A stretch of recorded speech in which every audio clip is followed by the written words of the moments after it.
Bacana, vamos lá, professor. 32. 32. Lê pra gente? Leio.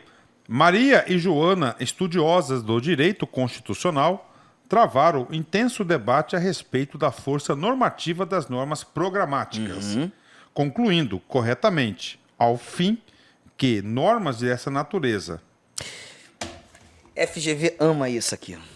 Ela vem cobrando sistematicamente classificação das normas constitucionais. A gente está batendo a pau nas nossas turmas aqui presenciais. Batendo a pau. E é um assunto absolutamente recorrente. Olha, Luiz, vou te dizer uma coisa. Polícia Civil do Estado do Rio de Janeiro, ela cobrou. Polícia Civil do Amazonas, a FGV cobrou. No último exame de ordem, a FGV cobrou. Cefaz Amazonas... Classificação das normas constitucionais. Arthur, o que é isso? Aqui a gente está levando em consideração aquelas chamadas normas de eficácia plena, normas de eficácia contida e as normas de eficácia limitada. Bom, vamos lá. A norma de eficácia limitada é aquela norma constitucional que exige um complemento legal. Tá? Não sei se você já reparou, quando lendo a Constituição, que em vários dispositivos você tem assim, ó, a lei estabelecerá, a lei disporá, a lei organizará, ou na forma da lei, nos termos da lei. E quando muitas vezes isso surge, mas quando o verbo está no futuro sempre, a lei disporá, a lei estabelecerá, a lei organizará, o Constituinte está exigindo a criação de lei. Então o nosso Constituinte, ele não tratou totalmente do assunto. Ele iniciou o assunto, mas diz, ó, fique esperto que o legislador ordinário vai continuar esse papo em norma infra. Então, aí, nesse caso, a norma constitucional ela foi criada com limite. Ela precisa de um complemento. A norma de eficácia limitada. E quando a norma de eficácia limitada, essa que exige um complemento, diz respeito a direitos fundamentais, nós teremos que enxergar essa norma como uma norma constitucional de eficácia limitada programática. Vamos botar um ponto aqui. Norma de eficácia limitada programática é aquela norma constitucional que prevê um direito fundamental, mas exige um complemento legal para que esse direito seja regulamentado e possamos nós exercê-los. Ficou claro? E aí vem as alternativas. Vou ter que ler tudo, tá? Vai lá. Vamos embora. Normas dessa natureza somente terão força normativa, produzindo algum efeito na realidade após a sua integração pela legislação infraconstitucional. Essa letragem já derruba muita gente. Porque a norma de eficácia limitada programática ela depende de uma integração. Ela precisa de um complemento. Mas perceba, ela já está de imediato surtindo efeitos. Porque a partir do momento que a norma nasce, a norma constitucional, e exige uma atividade do legislador, já é um efeito imperativo. Professor, desculpa a minha ignorância do assunto. Direito de greve do servidor público. Norma de eficácia limitada programática. A Constituição, ela garantiu esse direito aos servidores públicos. Mas por muito tempo, esse direito ficou aí muito questionado. Ainda é, né? Ainda é. Porque não teve essa norma. A norma ainda não nasceu. E aí, o engraçado, a gente nem combinou nada, né? Mas olha que barato. No dia 25 de outubro de 2007, pela relatoria de Gilmar Mendes, 3 mandados de injunção coletivos foram julgados na mesma sessão. Mandado de injunção 870, mandado de injunção 708, mandado de injunção 712. E tratavam da greve do servidor. Na realidade, interessante, a lei do mandado de injunção só surge em 2016.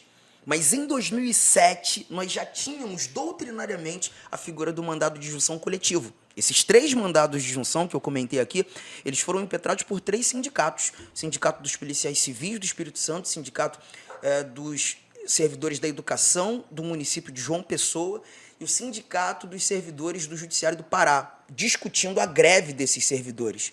E foi justamente nessa ocasião que o Supremo adotou a teoria concretista.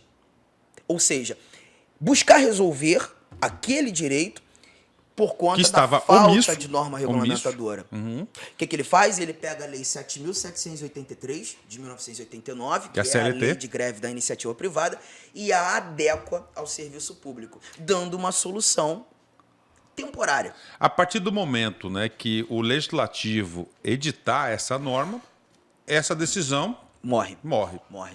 Deixa de existir só... Mas aí eu sempre falo assim em sala. A decisão do Supremo, à época, ela nasceu para ser temporária.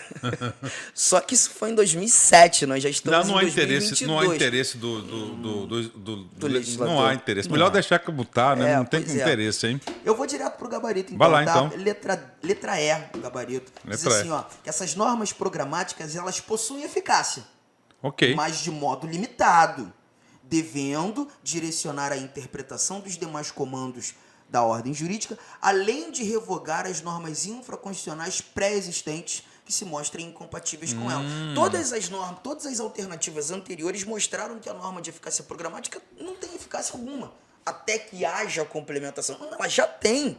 É uma norma constitucional. Toda norma constitucional tem aplicação imediata. Ainda que essa norma preveja um direito e que esse direito dependa de regulamentação, o direito já é teu. Eu costumo dizer, inclusive, me presta sua caneta. Eu Não chegou a explico. caneta ainda? Não tem problema não, é só para exemplificar. Eu costumo dizer que a norma de eficácia limitada, programática, é o constituinte dando uma caneta pro professor Luiz sem carga. Toma, vou te dar uma caneta sem carga. O constituinte deu a caneta, o constituinte deu o direito, mas se essa caneta está sem carga, ele ainda não escreve.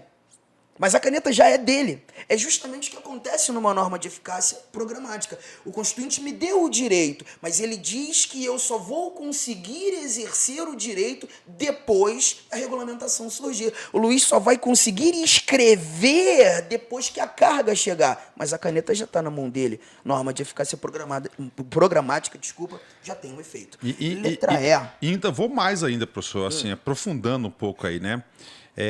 Esse item E aqui ainda remete lá à teoria da recepção. Sim, faz menção. Período da recepção.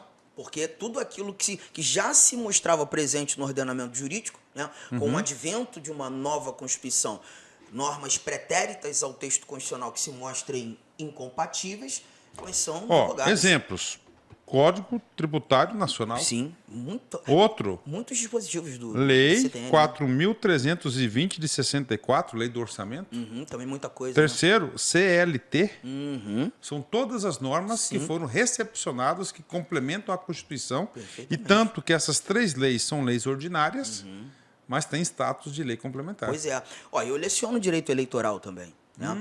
E a Lei 4.737, que é o Código Eleitoral, também é de 1965.